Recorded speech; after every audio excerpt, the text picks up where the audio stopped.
তবে তুমি সেসব দিক কি ঠিক করলে অর্ণব? তোমার যেদি অনড় থাকবে, পৈতৃক ব্যবসার দায়িত্ব নেবে না? ওসব ব্যবসাপত্র আমার মাথায় ঢোকে না কাকাবাবু। আমি যা পারি আমি তাই নিয়েই থাকতে চাই। তবে ওই আঁকা নিয়েই তুমি থাকতে চাও? বাহ বাহ, সেই তোমার বাবা মারা যাওয়ার পর তোমার দায়িত্ব আমার ঘাড়ে এসে পড়েছে। এতদিন যা করেছো তাতে চলে গেছে, কিন্তু এখন তোমার বিয়ের বয়স হয়েছে, এখন তোমার বিয়ে দিতে হবে। শেষ যে সম্বন্ধ এসেছি তারা চাইছে তুমি যেন চাকরি বা ব্যবসা কিছু একটা করো, আর আমি চাই তুমি এই ব্যবসায় যোগ দাও। তোমার বিয়ে দিয়ে আমি দায়িত্বমুক্ত হই। আমাকে ক্ষমা করবেন কাকাবাবু, আমি আপনার কোনো অনুরোধই রাখতে পারবো না। না আমি ব্যবসায় যোগ দিতে চাই, না আমি বিয়ে করতে চাই। তুমি আমার কোনো কথাই শুনবে না? ঠিক আছে, তবে মনে রেখো, এরপর থেকে তোমার কোনো দায়িত্ব আমার নয়। তোমার ভালো মন্দ সব তুমিই বুঝে নাও, আমাকে বলতে আসবে না। বেশ, তবে তাই হোক। দ্বিরুক্তি না করে তখনই ঘর থেকে বেরিয়ে এলাম। এই দুঃসময়ে একজনেরই নাম মনে পড়ল, আমার বন্ধু শুভ্র। ওকে সবটা জানাতেই ও বলল, আমি সব বুঝতে পারছি অর্ণব, একদম ঠিক করেছিস তুই। তুই তোর জায়গা থেকে এক চুলও নড়বি না। দেখ, সত্যি কথা বলতে এই চাকরি আর সংসারের প্রয়োজনে আমায় লেখালেখির সাধনাকে তো আমি জলাঞ্জলি দিয়েই দিয়েছি কবে। তাই আমি চাই না তোর স্বপ্ন এইভাবে অকালে শেষ হয়ে যাক। কি আর করি বল, আমার মাথার উপর ছাদটাই যে হারিয়ে গেছে। মা বাবা তো সেই কবেই চলে গেছেন। তারপর কাকার পছন্দের মেয়েকে বিয়ে করলে ব্যবসার পরিধি বাড়বে, এ কথা আমার অজানা নয়। এখন কাকাবাবুর কথা অমান্য করলে আমি খাবো কি? তাহলে তো এখন চাষটা কি?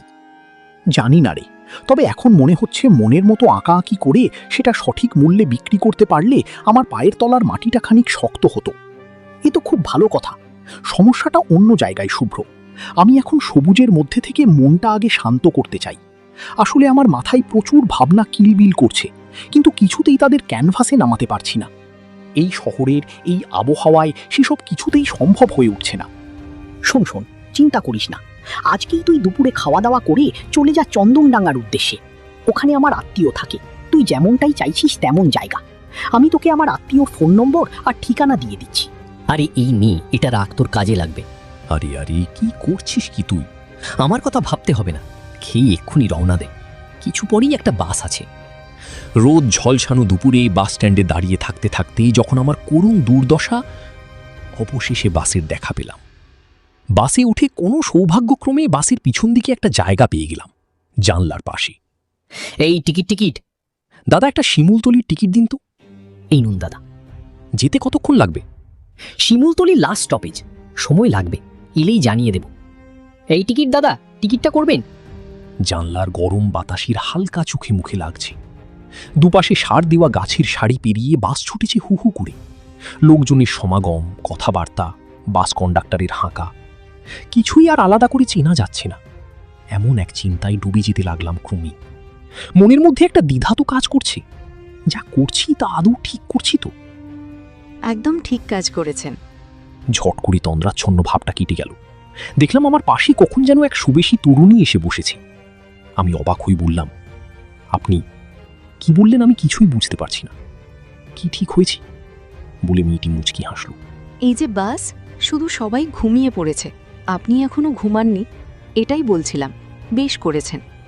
আমি এবার ভালোভাবে তাকিয়ে দেখলাম মেয়েটির দিকে। ভীষণ সুন্দর, এই রূপ সচরাচর চোখে পড়ে না।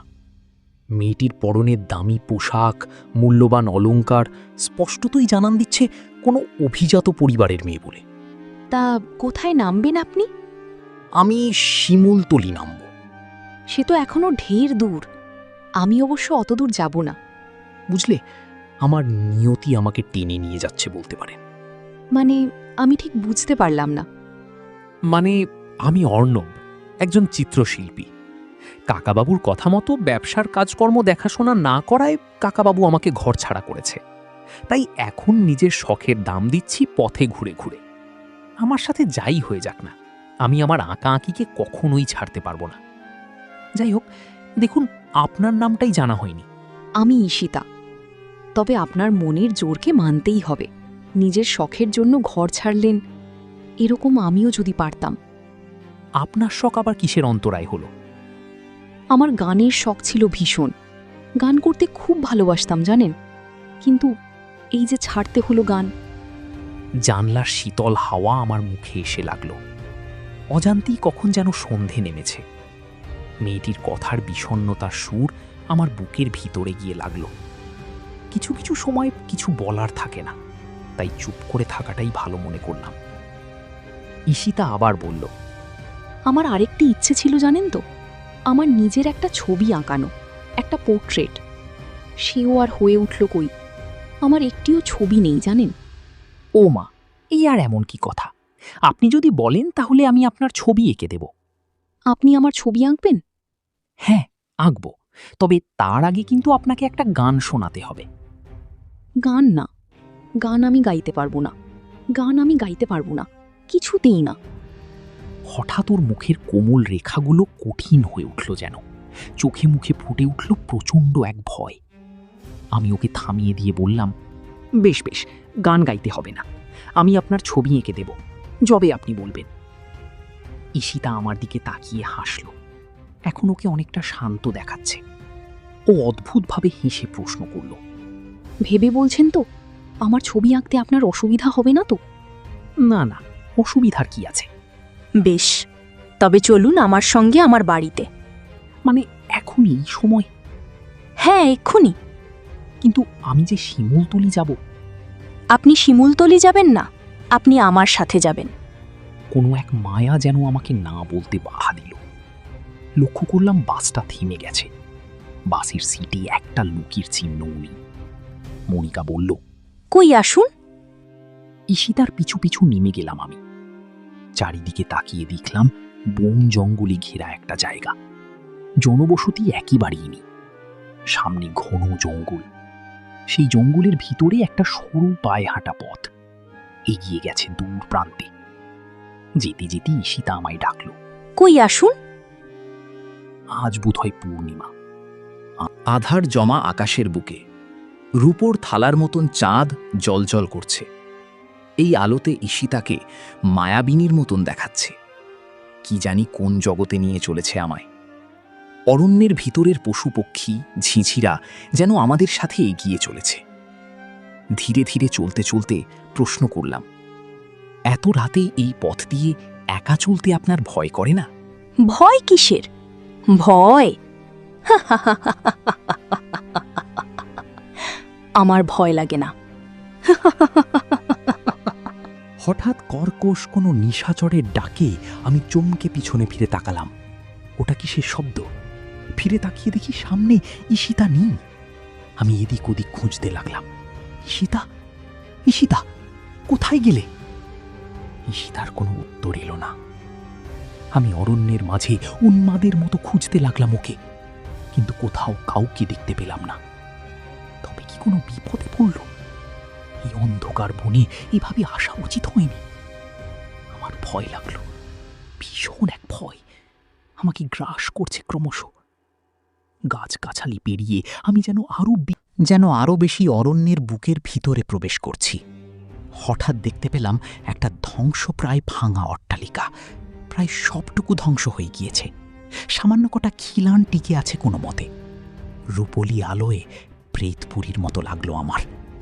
আমি সেদিকে এগিয়ে যেতেই গানের সুর শুনতে পেলাম। গানটা সুন্দর, অদ্ভুত সুন্দর, কিন্তু এই জ্যোৎস্না রাতে সেই গানের সুর মূর্ছনা আমার মনে প্রশান্তি নয়, বরং ভয়ের সঞ্চার ঘটাচ্ছে। ধীরে ধীরে চোখের সামনে স্পষ্ট হয়ে উঠছে একটা নারী মূর্তি। নতমস্তকে দু হাত শূন্যে তুলে মরির মতো আমার চারপাশে ঘুরে ঘুরে গান করছে। কি আপনি? সঙ্গে সঙ্গে সেই নারী মূর্তি তাকালো আমার দিকে। আমার ছবি আঁকবি না বলেছিলিস? নে, এখন আমার ছবি আঁক। আমি চমকে উঠলাম। কোথায় কোথায় সেই সুন্দরী মোহময়ী ঈশিতা? আমার সামনে দাঁড়িয়ে আছে এক বিভৎস মূর্তি। ফ্যাকাশে মুখে থকথক করে জ্বলছে সাদা একজোড়া চোখ। আমি প্রচণ্ড ভয়ে পিছিয়ে যেতে যেতে বললাম, কে তুমি? তুমি ঈশিতা না? আমি ঈশিতা নই, আমি হলাম সেই অভাগিনী যে একসময় গান গাইতে ভীষণ ভালোবাসত। তার গানের সুখ্যাতি ছড়িয়ে পড়েছিল সারা বাংলায়। কিন্তু তার সেই গান গাওয়া চিরকালের জন্য বন্ধ হয়ে গেল তোর জন্য। আমার জন্য আমি আপনার সাথে কি করেছি? কি রে, কিছুই তো মনে পড়ছে না? আদিত্য,